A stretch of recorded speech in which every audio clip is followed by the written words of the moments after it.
हमारे हृदय में अरे इस जन्म में तुमने भजन प्रारंभ किया, उसको जानते हो?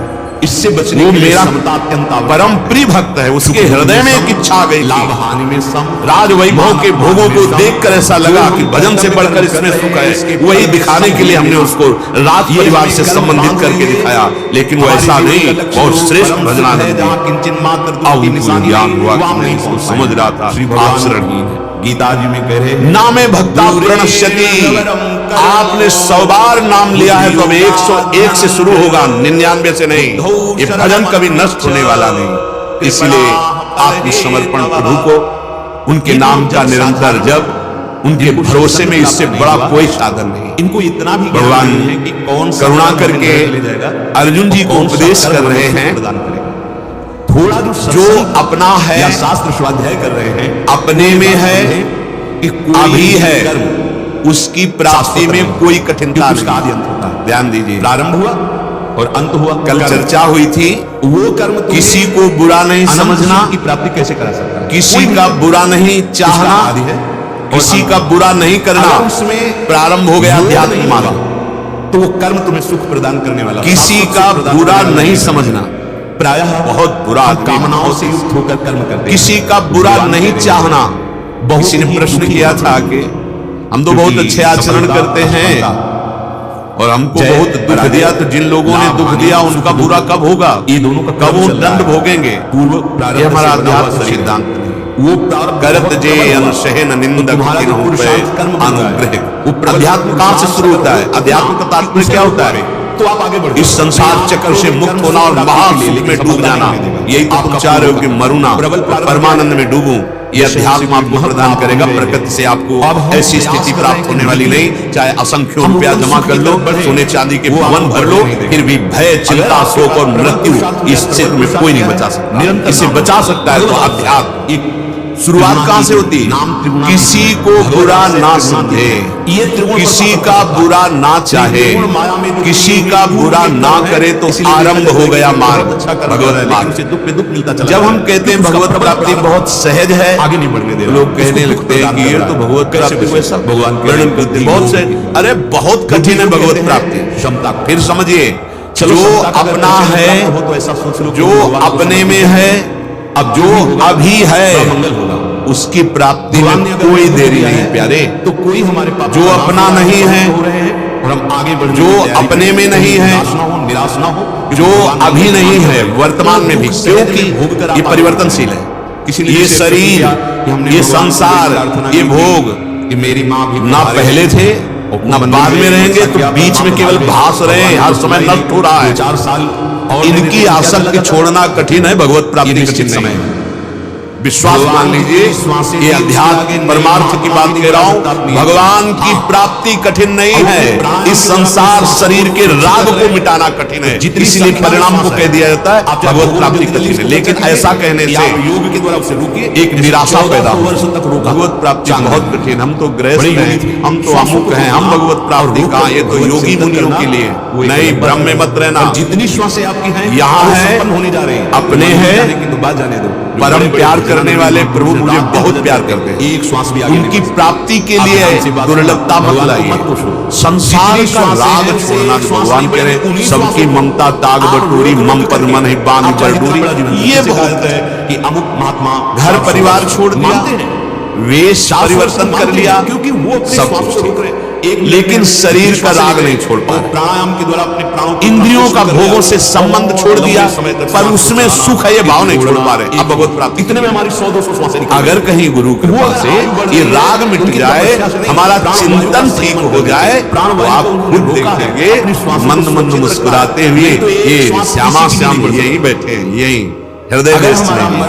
बस आवश्यकता है सब संबंधों की जो वृत्तियां हैं उनको समेट, सबकी ममता ताग बटोरी, मम पद मन ही बांध बटोरी। एक अहमता ममता ये जग में दुखदाई, ये जब श्री जी की ओर लगे तो होत परम सुखदाई। और जहां हमारा अहम श्री जी के चरणों में समर्पित हुआ और हमारा प्यार ममता लाडली के नाम रूप चरणारविंद से हुई, उसी स्थान किसी से प्रश्न नहीं करना पड़ेगा। अब स्वामी विश्वास है स्वयं और अभी तक नहीं कुछ बना श्री पाया। राधिका स्फुरत में हृदय केली सिंधु, हृदय रूपी सिंधु में ही वो अपनी केली का विस्तार कर देती है, लीला का विस्तार कर क्षण भंगुर रहा, किसी भी क्षण नष्ट हो भगवत सकता है। प्राप्ति आप ये न सोचें कि हम मंदिर गए प्रार्थना की तो वहां से अगर ध्यान ऐसा से सुनोगे तो आप समझ पाओगे, नहीं तो भी आगे संशय बढ़ हो जाएगी। जाएगी और नहीं है तो कुछ चलते करने चलते से नहीं होता। कोई नहीं इनको बचा सकता। श्वासें अब प्रायः गिनती की हैं, सिद्धांत में ही वर्णन होता है, ये करो ये करो ये करो तो भगवत और प्राप्ति हो जाएगी। आप छोटी छोटी क्या बातों वो में झूठे कामना हैं? करके भगवान नहीं, परम सत्य आपकी कामना पूरी भगवत नहीं, तो प्राप्ति उल्लास नहीं कुछ करवा रहे करने हैं से नहीं, भगवान। तो फिर आप इसका कैसे- भाव क्या है? हम कोई एक पद जगह गा रहे वर्णन हैं किया या जाता है, कोई ये चालीसा करो, गा ये रहे हैं करो, या ये कोई करो, स्तोत्र ये गा ना रहे करो, ये हैं, ना करो, ये ना काम हो ही करो। जाना चाहिए। और अगर नहीं हुआ तो क्या आपके अंदर और एक जगह यहाँ कहा जा रहा है कि भगवत प्राप्ति क्या आपके अंदर किसी नकारात्मक क्रिया से नहीं भाव होती, नहीं आ जाएगा? क्योंकि क्रिया ये प्रारंभ समझने के होती लिए है और बुद्धि अंत योग होती है। चाहिए। यहाँ तो श्री प्रारंभ भगवान और कह रहे हैं अंत कि वाली फल का क्रिया हेतु से बनाने वाले अनंत के महिमाशाली अंदर अनादि यहाँ प्रभु का वाली दैनिक कैसे दैनिक अनुभव हो जाएगा? यहाँ मूढ़ता वाली दैनिक क्या रहस्य है? अब हम सोच रहे हैं रहस्य कि आंतरिक ये काम है बन जाए। कि यदि आप साधना नहीं करो अब अगर वो काम तो नहीं करने बना, का वेग है, पाठ करते हैं उस काम वो आपसे करवाएगा। अब क्या होगा? साधन नहीं होगा तो आपसे पाप करवाएगा, एक लौकिक अधर्म अधिकार के लिए हम करवाएगा। हजारों जैसे रुपए जैसे अधर्म कर पाप रहे हैं होगा और वो आपका पूर्ण हृदय नहीं मलिन हुआ। होता चला भगवान ने जाएगा। उस हृदय का विधान मतलब देखा है, दर्पण करना ठीक नहीं। शीशा, हमें ये मानना शीशे के ऊपर जितनी गंदगी लगती चली जाएगी आप देख ही नहीं पाएंगे, अपने स्वरूप जान ही नहीं पाएंगे। ये अगर शीशा साफ हो तो हम अपने एक सेकंड में कल्याण ऐसे के लिए, देखते ही दिखाई अपने देता है रूप सद्भाव कैसा, के लिए, ऐसे और हृदय रूपी भगवत दर्पण प्रसन्नता साफ को होगा जानने के लिए साधना तो करते आपको हैं। दिखाई देगा माया की प्रभु कामनाओं विराजमान में फंस करके हम हृदय अपने में आराध्य प्रभु को विराजमान।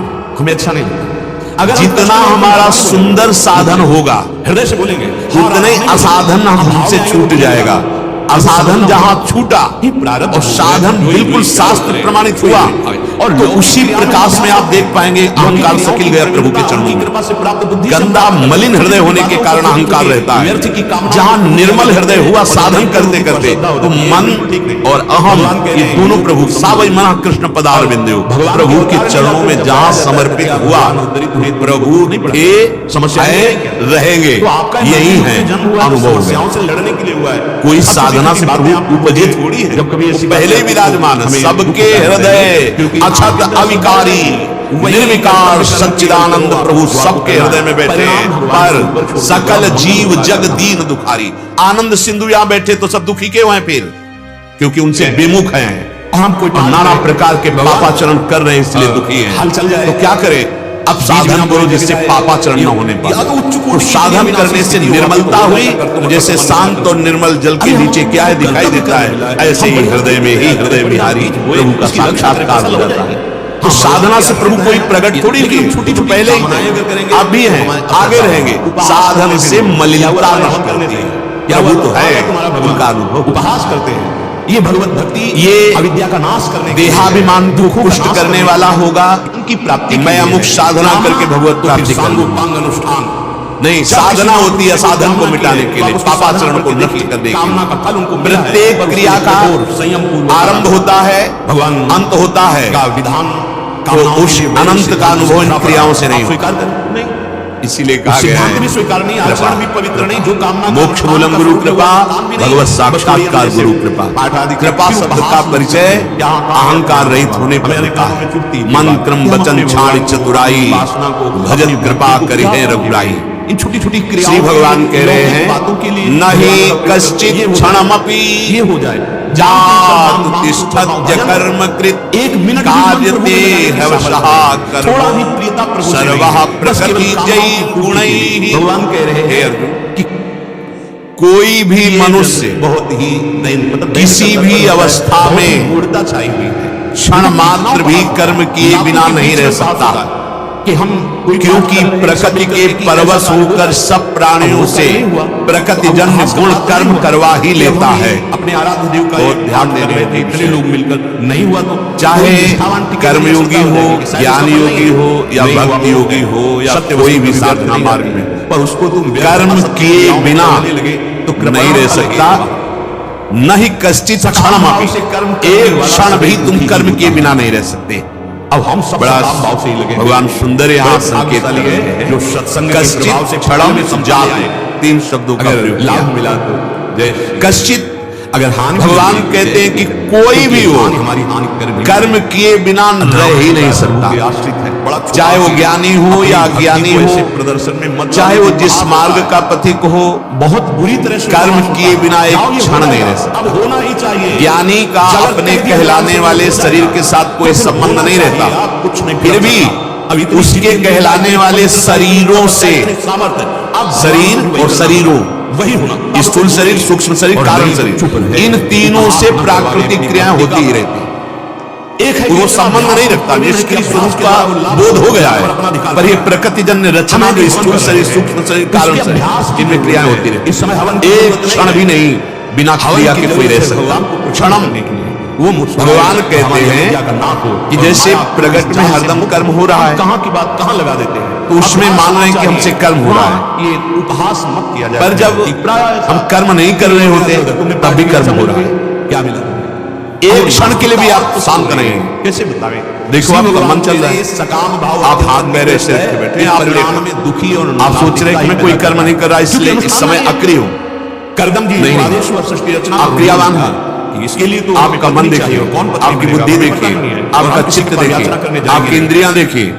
स्थूल शरीर क्रिया से रुका हुआ दिखाई दे रहा है, लेकिन हरकतें हो रही हैं शरीर में, चेष्टाएं अंदर अंतःकरण में, देहूति को लेकर के बहुत सुंदर। आपको इसी क्रिया को अगर सार्थक कर ले हमें चाहिए भी तो अपने अक्रिय स्वरूप को जान जाएगा, निर्विकार स्वरूप को जान जाएगा। जागृत अवस्था में स्थूल क्रियाएं तो सबको दिखाई देती है, पर स्वप्न में भी क्रियाएं होती हैं। केवल ऐसा नहीं है होती ना कि आप थोड़ा सा और फिर स्वप्न में केवल एक मन होता है और कुछ नहीं होता। कितने वर्ष तक ब्रह्म स्वप्न में एक मन ही कश्यप जी ने माया के पर्दे पर पूरी रचना करता है, त्रिगुण पर्दा, भयावह स्वप्न, भोग का स्वप्न या भक्ति का स्वप्न, सतोगुण, रजोगुण, तमोगुण, और भजन, ये पर्दा है माया का। ऐसे महान उसी पर्दे में मन ही मित्र बन जाता है, मन ही शत्रु बन जाता है, मन ही भोग बन जाता है, मन ही भोगने वाला बन जाता है, मन ही मरने वाला बन जाता है, मन ही मारने वाला बन जाता है। कुछ नहीं होता एक मन के साथ। नहीं सामर्थ्य है इंद्रियों की कि तुम्हें भोग में उस शांति प्रदान कर दे, नहीं है। क्या बात शांत अधर्म पूर्वक भोगा हुआ भोग तृष्णा को बढ़ाकर नरकगामी बना देता है।